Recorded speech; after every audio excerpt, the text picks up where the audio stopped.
Hey everybody, welcome back. My name's Ken. And my name's Richard. And today we're talking about what to do when our Christian heroes fail. Yes. Boy, we need this, yeah, don't we? absolutely. Absolutely. No, when it happens. And it does happen. It does happen, and it's devastating. It's so incredibly miserable. Yeah. So, yeah, there's a few of them. One, we've already talked about Undercover way back when in earlier podcasts. Yeah, well, I mean, probably not a bad idea to go so over we're gonna it. go over that. So that was one of the big things for me. Yeah. So I think I was in junior high when I first started liking them. So they were, this Christian punk band out of Calvary Chapel, and they were playing them on the local radio station up at Whitworth College. And so, sweet. Yeah, so I was that's cool. I was enjoying that. And then they did come to town when I was in high school, and we went and saw them at Calvary Chapel when they were still down on Nora. And it was that was dope. It was awesome. It was awesome. And that band, they grew, and lyrics changed and got deeper, and as they were going through life's challenges and et cetera, and it kind of felt like, in some ways that they were like spiritual older brothers. Yeah, definitely. And so, and then about 2015, I think, the guy who wrote the majority of their songs, completely walked away from faith. Not just walked away from faith, but then would go to Freedom from Religion Foundation conferences and be a speaker and blah, blah, blah, and whatever. Got to get paid one way or another. Yeah, exactly. And maybe, for me, I can't wrap my brain around it. I mean, I never could, because to write songs like, where can I go? What can I do? Where can I go? There's no life away from you. Yeah. To and I don't know how you get there. I'm sure it's in small incremental pieces. Well, and I have clues too. I mean, I have ideas. I have ideas, and so anyway, that was kind of completely. It was devastating. It was really really hard, because it was like. Those are some of my favorite records. They are. Seriously. Yeah. So, Striper and Undercover was Petra. Those were that was tough. That was really, really tough. It probably didn't affect as many other people, but I don't know how many bands. There was always in the cover linings. It was, hey, thanks, Undercover, for all these other bands were so thankful, that they had, pioneered and done all this stuff. And then, so that sucked when that happened. And then another one too, King's X. And, that one was baffling for me as well. 'Cause, the bass player of King's X, he'd been in Servant. And so the song "I'm Gonna Live Forever," right? Which was one of my favorite songs, and for a long time I was thinking, "Hey, they should play this at my funeral." That's the song I want, right? Nice. And so,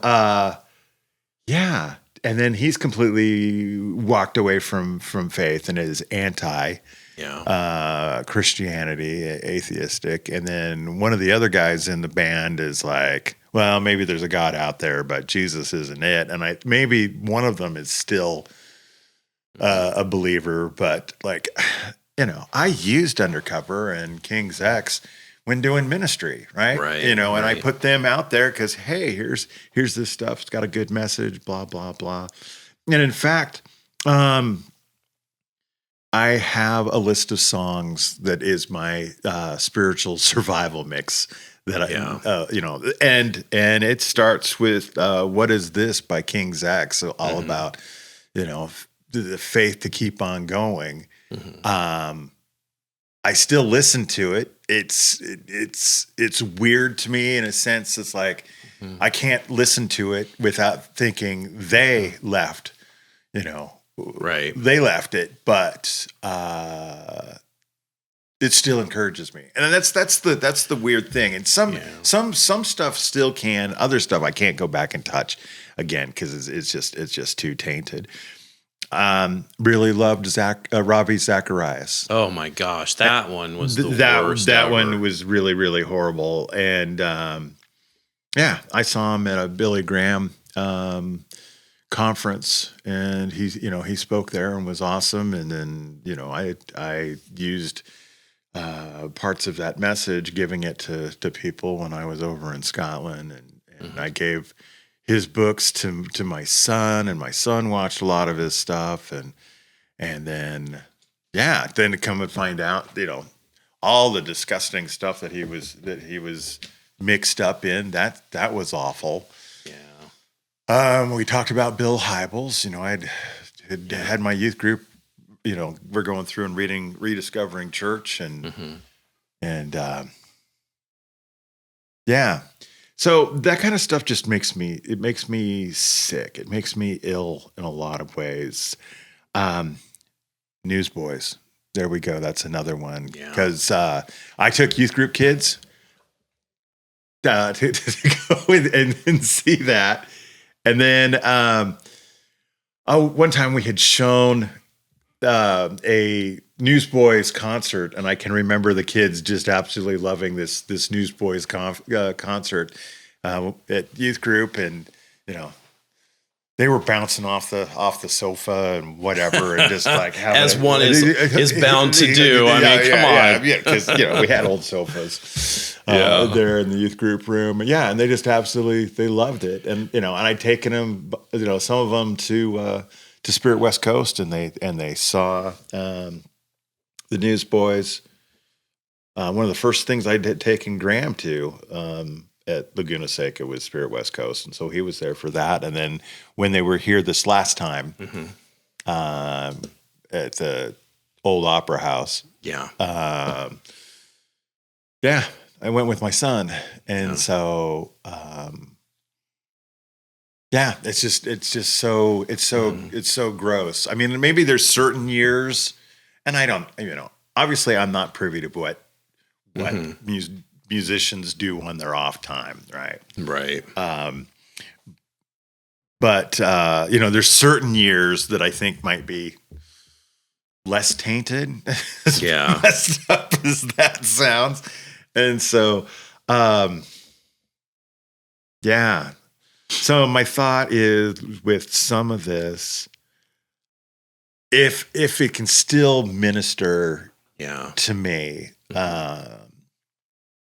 if I'm, I can be thankful for it. I mean, it doesn't. I mean, it's always going to have kind of this bittersweet thing with it now that I'll enjoy it less, but maybe somehow those words connected with my heart at that time. Well, and see, that's a really interesting point, because I was thinking about like recently the Roy's Report had a whole bunch of stuff come out about Michael Tate and just totally destroyed his credibility and everything. Right. But his record, I still really enjoy. And I'm like, okay, so somebody that's earnestly struggling writes a good record. They fail, crash and burn, man, just like terrible. Does that invalidate their art? Same with Undercover. It's like, I look at that and I'm like, those songs, regardless of whether they ever believed, those songs were birthed out of truth.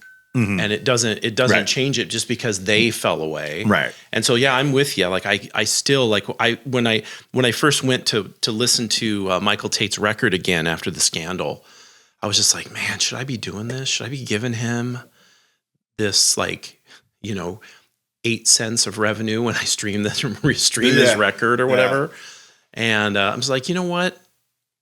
I mean, his issues are different than my issues, but they're still issues, and I understand kind of where he's coming from. But I still have to believe that when the songs were written, they came from an earnest heart, and they were birthed out of a truth at that time. Yeah. So I don't just throw them throw the baby out with the bathwater, I guess. Right. We had spoken before about Mike Warnke, Yeah, and that's a whole different. That's a whole different. If people don't remember that, like, he claimed to be a satanic high priest who got saved and was giving us all these stories and stuff, and he was filling arenas. I mean, I remember Multnomah. He was at Portland at the arena there, and we were volunteers. We were voluntold, is what we were. But anyways, we went and moving around black garbage bags full of cash donations and bringing them back to the back room. I mean, like full on 55-gallon bags of cash. Wow. It was like, this is right. And then it turns out that he's fake. Yes. And you're like, okay, so anyone who got saved under his ministry, it's got a question. Well, am I really saved? Yeah. Yeah. Yeah. No, that's he's definitely, that's a weird one. That's a really weird one. Yeah. And there's people, I'm in enough groups on Facebook and people will bring him up and like, be applauding his stuff, and somehow it still ministers to them. And I'm like, it's all garbage. It's 100% garbage. One of the other things that I thought was really bad about that, because the last time, because I did see him, and when I did, he was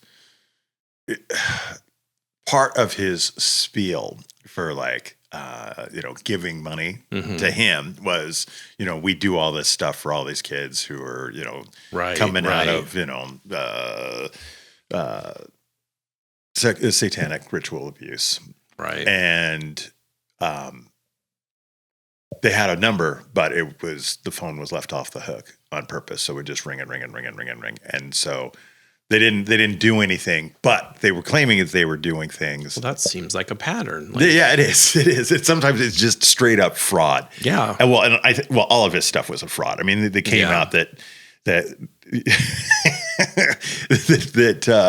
one of his classmates in college was going, when, Mike, did you have time to do this? The most exciting thing we ever did was play croquet. So,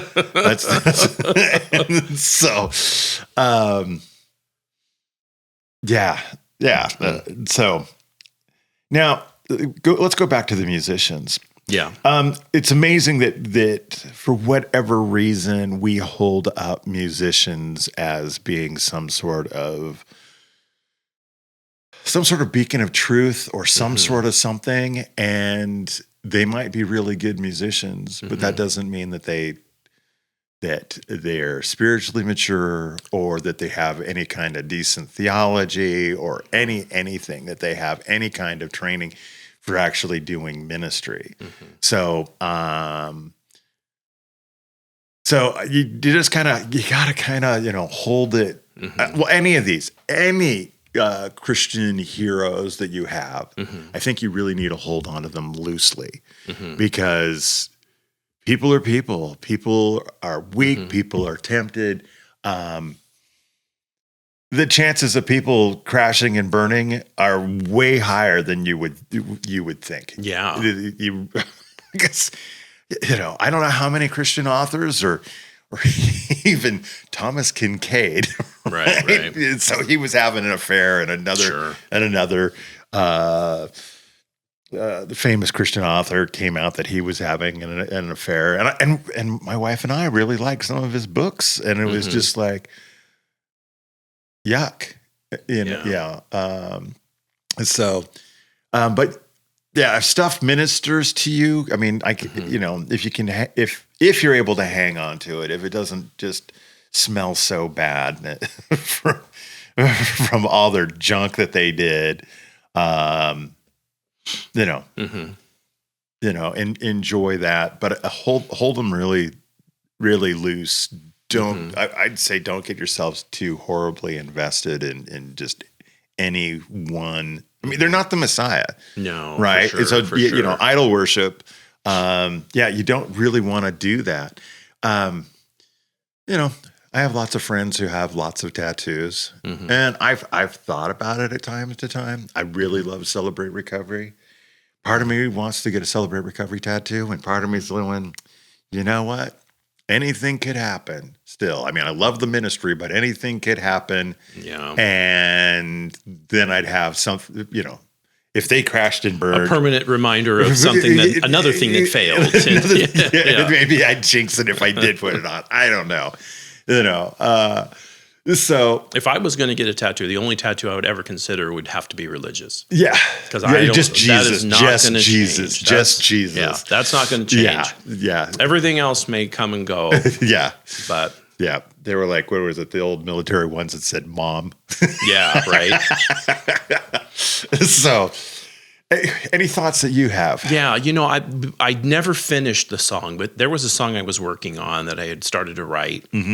And the main line, the hook was, it doesn't tarnish you. And speaking of people that they use the name of Christ in an unholy manner, or they misrepresent, they mislead, they fail, they fall. And just because I think it was about the time Undercover kind of fell apart, where I kind of started writing that these failures are exactly the reason Jesus died. And that those failures don't tarnish Jesus. Yes. They don't invalidate his message. They don't invalidate salvation. Right. Everybody gets to choose whether they want to believe or not. Yes. Yeah, that's true. It does feel with some of these, when it's scandalous and it gets in the news, and then people take that and want to paint, like all pastors or all Christian musicians or all whatever with this great big, brush stroke, and then say, well, look, they're all hypocrites. Yeah. Well, none of them are perfect, but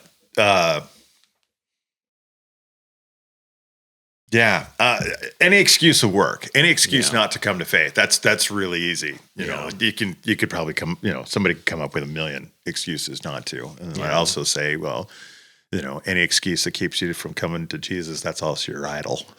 Well, sure. Yeah. So that's a problem. Yeah, I don't, and that is one of the issues of faith, realizing that in this universe, we can have basically whatever we want. If we want God, he'll bend the universe to give himself to us through the death of Jesus. But if we want anything else, we can just go get it. We can have it. If it'll keep us distracted, Satan might give it to us just to keep us distracted.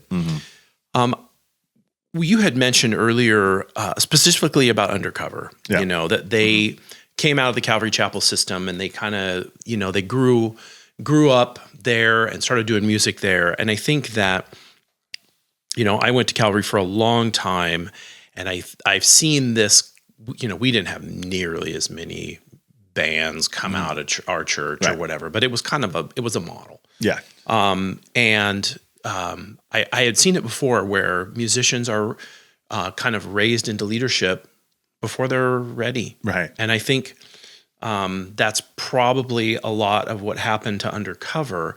The other thing I would say is my experience at Calvary Chapel was overall positive from an educational standpoint, because they did teach well, but I felt like I never lived up to what they were always prescribing. And always self-examination. Are you doing enough? Do you mean it enough? And I never did, dude. Never measured up. And so I would say, like, somebody like, and it's Ojo Taylor, right? I mean, from Undercover, he's experiencing Christianity in an environment that isn't functional. Like, it doesn't account for your sin nature. It doesn't account for your flesh. And it says that there's some kind of a magical transformation that happens that makes you automatically dislike everything you used to love. No, it doesn't change your flesh. Your flesh doesn't go away till you die. Right. And so someone like Ojo Taylor from Undercover, if they are intellectually honest, which I think he is, experienced a version of Christianity that doesn't work. And so he said, well, this doesn't work. I'm out. Mm-hmm. Okay, dude, I'm down with that. I'm out of that as well. Mm-hmm. And, have found what salvation is and how it operates. That's a whole different experience and a whole different version of what, Right. And so I feel like, yeah, if it's a caricature, I reject caricatures of Christianity. Absolutely. I want the real thing. And I've heard someone say, tell me about this God you hate. Chances are I hate him too. Yeah. Because whatever you've figured out this God is, that's not the real one. And I don't like that one either. Yes. But I've seen that as a pattern. And people like, there's lots of pastors. Who is the pastor that's going through all the stuff right now? It was a mega church, and he's been having an affair for ages. Whatever. Anyway, it happens all the time. Him and Ravi Zacharias and all this stuff. Right. One of the things that I had heard one of my old pastors say, and I really think it's true, is when a pastor or someone in spiritual authority, they sin, let's say, Ravi Zacharias, they sin. Mm-hmm. God does not immediately smash them into bits. Yes. And so they think, maybe I got to pass. Maybe God says it's okay for me. Right. And he did verbalize, Ravi Zacharias did verbalize some of that, which of course is like, that's kind of hideous and twisted, but absolutely. But that's, I think he did believe that. Yeah. And I think that, and it's the fallacy of mistaking God's grace for, like approval. Yes. That is not the same. He is long suffering, and he's given you a chance to change your mind and stop those things and do what you're supposed to do. Mm-hmm. It's not you can just go ahead. It's okay for you. And I think too, we were talking about accountability, and there's not enough accountability for a bunch of these men. Maybe I mentioned it before, but with the denomination that I'm in, if a pastor has a moral failing, they'll take his license for 10 years. Yeah. And then after 10 years, if he has to go back to the same district and plead his case, and if he wants to be reinstated. There's so many churches that if they have an affair, it's like, well, we need to get him back in the pulpit as soon as possible to keep the machine rolling, right? And so, like, you just don't have to come and preach for 3 months. Yeah, like go take a 3-month vacation and come back, and everything will have blown over. Yeah, it's like that's if churches and denominations, if it's just a small slap on the wrist that doesn't really do anything, how is that any kind of deterrent? How in the world do you encourage your people, your leaders, if they are weak, or do you just make it super easy for them and when it comes to risk and reward and whatever. So. Yeah, I was, you had mentioned a second ago or a few seconds ago about accountability. And I thought to myself, well, here you go. Let's say you got a young band, right? Yeah. And they're on tour on a bus, just them, their driver, maybe not a lot of other people, not a lot of supervision, and I'm like, they need somebody. Yes. Older than them, to go with them and be their chaperone, parent, whatever, and that never happens. No, it doesn't. It doesn't happen. Honestly, at my age, I don't think I could sleep on a bus every night for a month at a time. I couldn't do that. So finding the right person to do that would be tough. But I think that's really what's I really think that's what's needed. Yeah, when my son was really, really thinking about doing music, being a musician and go on the road. And I'm thinking, all right, I think I'm going to need to go on the road, with them and be that person. I would do that for my son. Yeah. Okay. But, a lot of these bands, young bands, there's nobody discipling or mentoring them. That's perilous. Yeah. So hopefully, people can be thinking about these things. I'm not just talking about, people who are listening to this podcast, but it just if they care, you know, from the church that they're being sent from or whatever it is. Yeah.